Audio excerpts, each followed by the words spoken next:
ఇంద్రకీలాద్రి మీద కొలువై ఉన్నది మా ఇంటి ఇలవేల్పుగా వెలుగుతూ ఉన్నది గనగన గన గంటల్లో గంతులేస్తూ ఉన్నది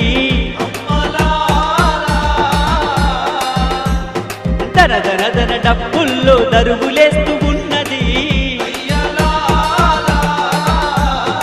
ఇంద్రకీలాద్రి మీద కొలువై ఉన్నది బెజవాడ కొండల్లో నెలవైన అమ్మరో భక్తుల నేలేటి దుర్గా భవానిరో కొండ కోణల్లో కొలువైన అమ్మరో